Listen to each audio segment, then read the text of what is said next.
My parents pressured me to lose weight, so I'd look presentable for my sister Brittany's wedding, but now that I outshine the bride, they're asking me to go back to my previous appearance. I've been the fat girl for as long as I can remember. From my early days in kindergarten, my size set me apart from the other kids. As I got older, it became even more obvious. By the time I entered middle school, there was no denying I was overweight, and it was a constant source of pain for me. Things didn't improve in college. Being the biggest person in the room made me a target for bullying and cruel comments.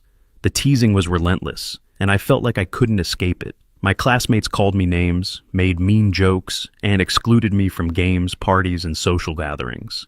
To cope, I turned to books. They became my escape from a reality where I was judged, mocked, and dismissed. In books, I could find solace, adventure, and acceptance. I earned the nickname Nerd, which honestly didn't bother me as much as you might think. Compared to everything else, it felt like a small price to pay. Then there was Brittany, my younger sister, who was my complete opposite. Just a year younger than me, Brittany was born with a natural charm that drew people to her effortlessly. She was like the sun, and everyone seemed to orbit around her. Despite our differences, I adored Brittany. I took my role as the big sister seriously and felt a strong instinct to protect her. When Brittany joined me in middle school, I was excited for us to share that part of our lives. But as time went on, things began to change.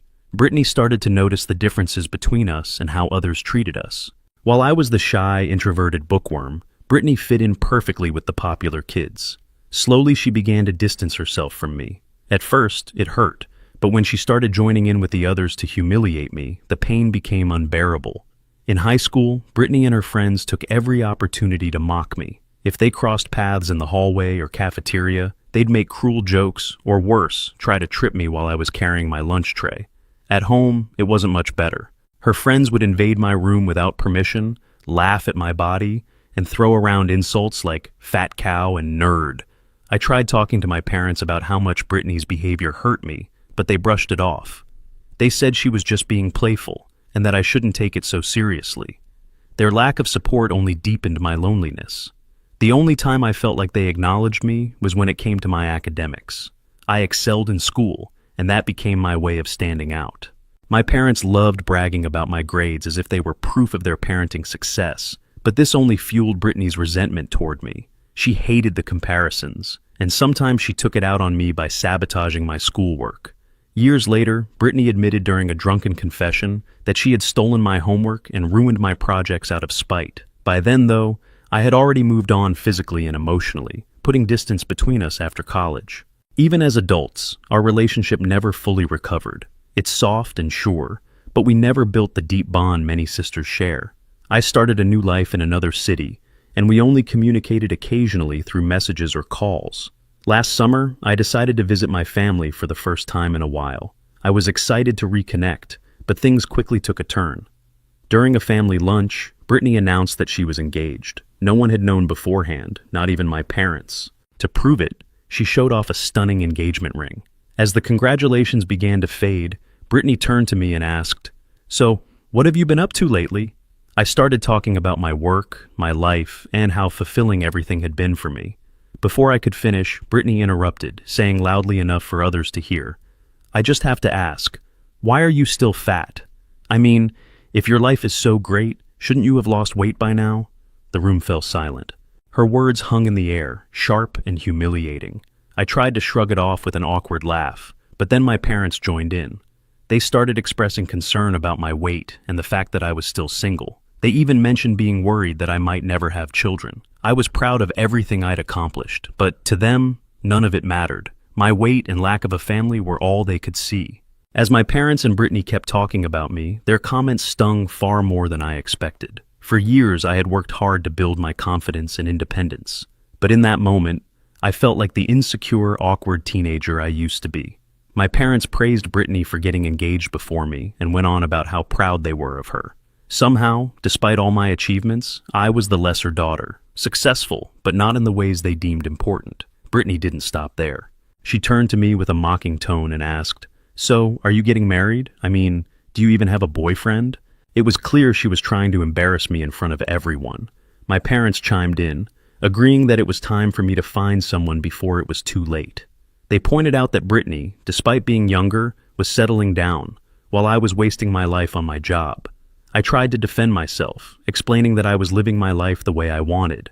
I told them I'd found fulfillment in my career and independence. My work is rewarding, paid well, and gave me purpose. Why do I need to find a man or have a child to be happy? I'm content with my life as it is, I said firmly. But my mom, in a sarcastic tone, replied, "What's the point of making all that money if you have no one to come home to?" It was as if they couldn't comprehend that happiness could exist outside of marriage and children. Brittany then added, "I just hope you have a date for my wedding. I don't want people thinking my sister is some miserable old woman sitting alone while I'm getting married." That's when my parents outright told me that, with almost a year until Brittany's wedding, I should at least try to lose weight to look presentable. Even if I couldn't find a partner, they said losing weight might make it easier for me to attract someone. Brittany agreed, saying I should lose a few pounds for the occasion. How could a family speak to someone this way? Did I really deserve their cruel words just because of my weight? Did they think I wasn't supposed to have feelings because I was fat? I mean, I'm a normal person, just like them. I've never seen my weight as a barrier, so why did they? Even worse, they acted like my weight was the reason I was single, as if no man could love me as I was. That simply wasn't true. I had dated men who appreciated me for who I am, but my parents and Brittany made it seem like my weight was an insurmountable obstacle to finding love. It hurt deeply how casually they could discuss my biggest insecurities without caring how it made me feel. I stayed quiet, swallowing my pain as the conversation eventually shifted to another topic. After that visit, when I returned home, I was overwhelmed with emotions. But instead of letting the pain consume me, I channeled it into determination. I decided to lose weight, not for them, but for myself. At first, it was about proving them wrong, but over time it became more personal. I joined a gym, followed a strict diet, and even hired a personal trainer, Michelle. Michelle, who had gone through her own weight loss journey, was incredibly supportive. She created a plan tailored to my goals and guided me every step of the way. This time, everything seemed to click. I started losing weight steadily, and as the pounds dropped, I felt lighter, not just physically, but emotionally. For the first time in my life, I began to feel and see myself differently. My confidence skyrocketed. I used to think losing weight wouldn't make a huge difference, but it has. People treat me differently now. Strangers are kinder and more attentive, and my friends and colleagues regard me with newfound respect. I won't lie, it feels validating in a way I never expected. It's like I've suddenly become visible to the world in a way I never was before. I even changed the way I dress, revamping my entire wardrobe with clothes I never thought I'd be able to wear. I got a bold new hairstyle that complements my features perfectly. For the first time, I look in the mirror and feel beautiful, confident, and like a version of myself I didn't know could exist. Now, with Brittany's wedding just 2 weeks away, my family has asked me to fly home for a lunch next week to finalize wedding plans, but I don't feel like going.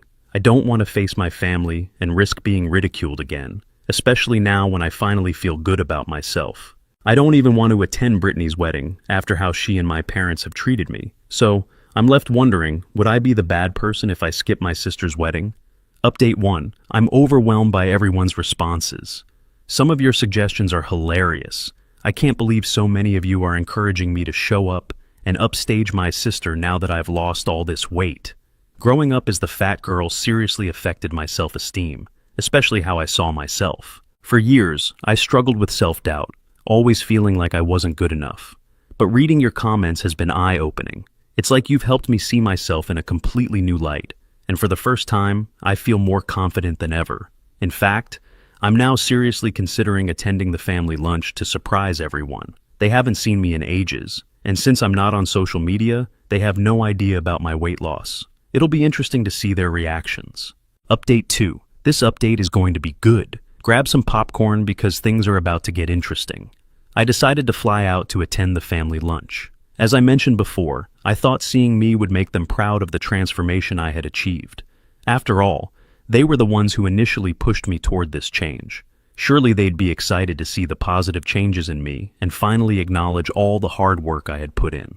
The moment I walked through the door of my parents' house, their jaws literally dropped. They looked at me in shock, as if they couldn't believe I was the same person. After a few seconds, they stammered, asking if it was really me. I simply thanked them for the compliment, They showered me with praise, telling me how incredible I looked and how they couldn't believe it was really me. But when Brittany arrived, things took a different turn. At first, she didn't even recognize me. When I stood up to greet her, she did a double take, her eyes wide with surprise.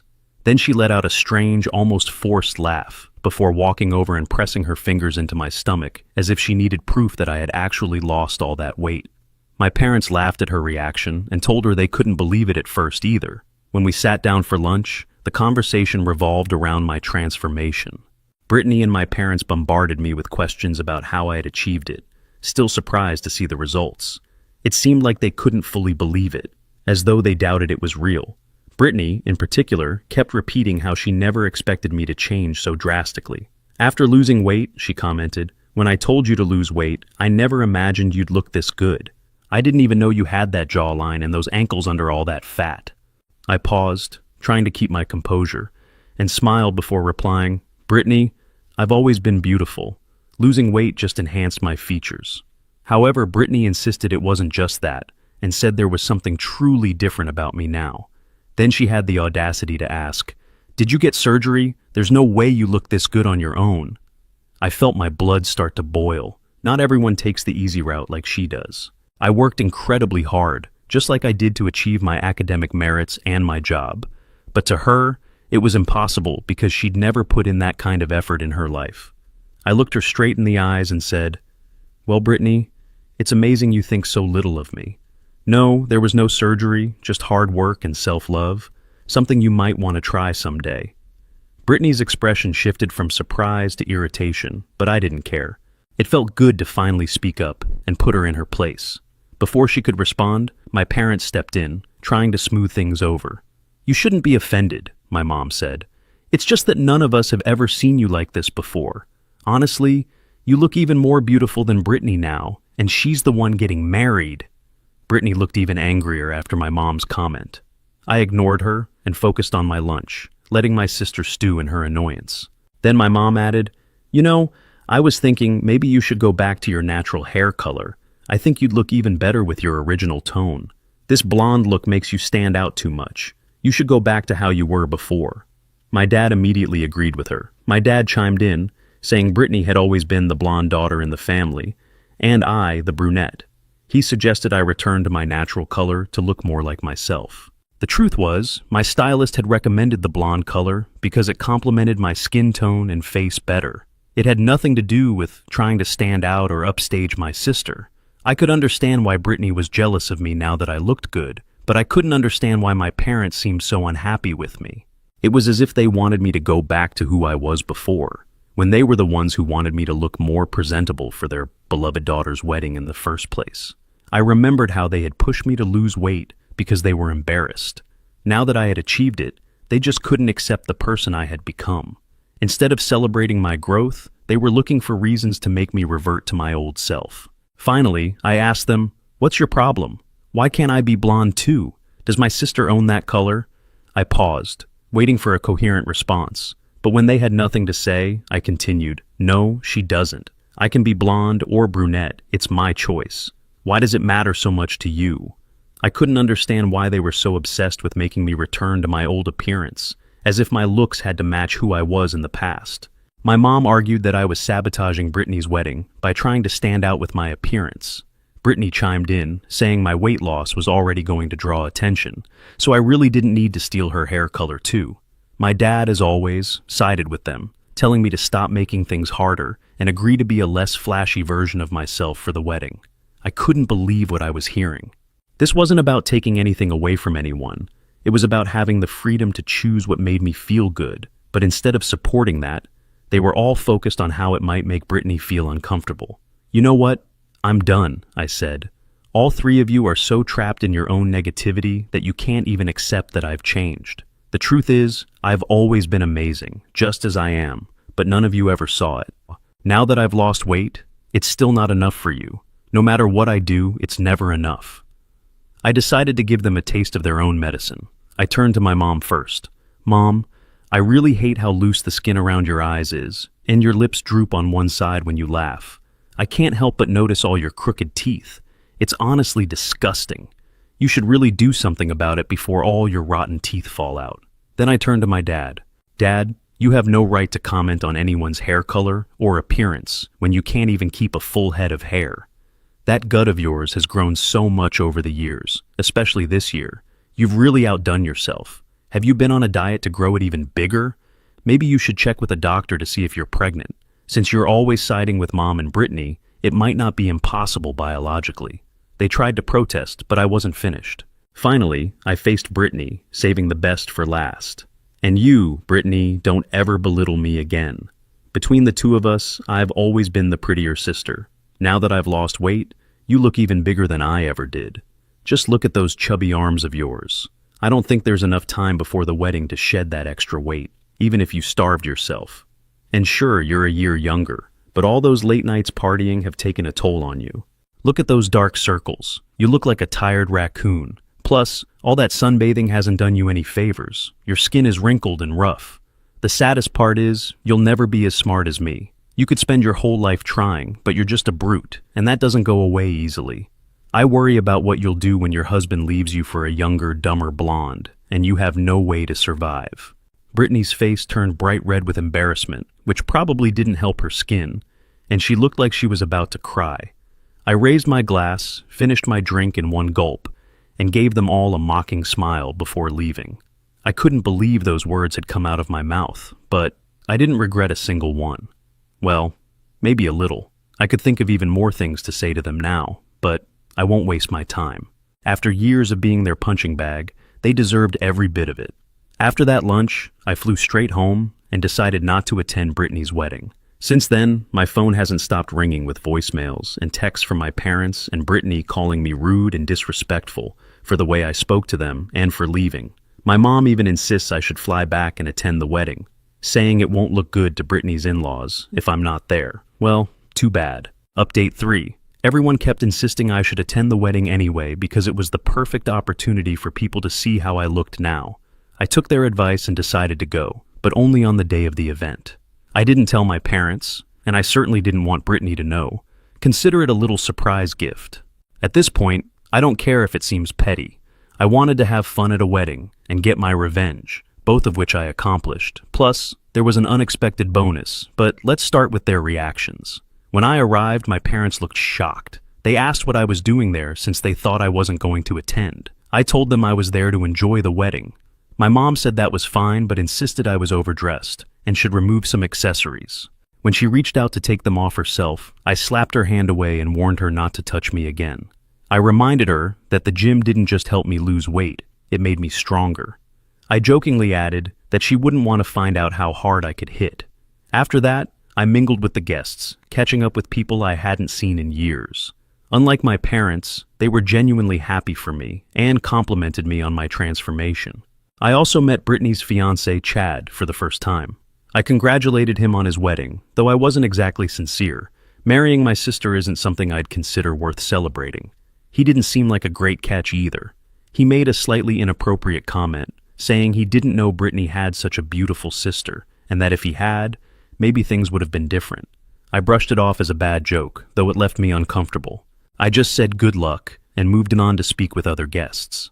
During the ceremony, Brittany still didn't realize I was there, but at the reception, she spotted me. She stormed over, her face as red as a tomato, which only stood out more against her white dress. "I see you decided to show up at my wedding," she hissed.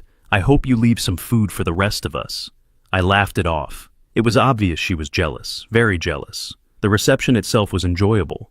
I danced with some of the men, caught up with relatives, and genuinely had a good time, like any guest at a party.